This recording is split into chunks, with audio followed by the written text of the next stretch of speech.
ഉണ്ടാവും നീ മറ്റേ ടിക്ടോക്കിൽ ടിക്ടോക്കിൽ ഉണ്ടാവും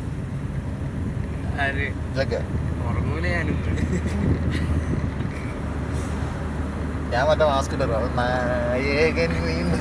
അടിക്കും ഓർത്തിരിക്കും അങ്ങനെ വന്നു വന്നാ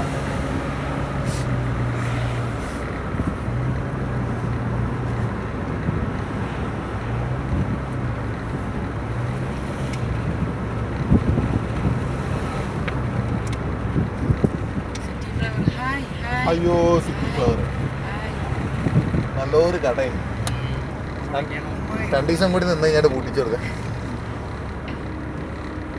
ഈ ബസ് ഇപ്പൊ എത്ര ദിവസമായി ഇവിടെ നാട്ടിൽ വിട്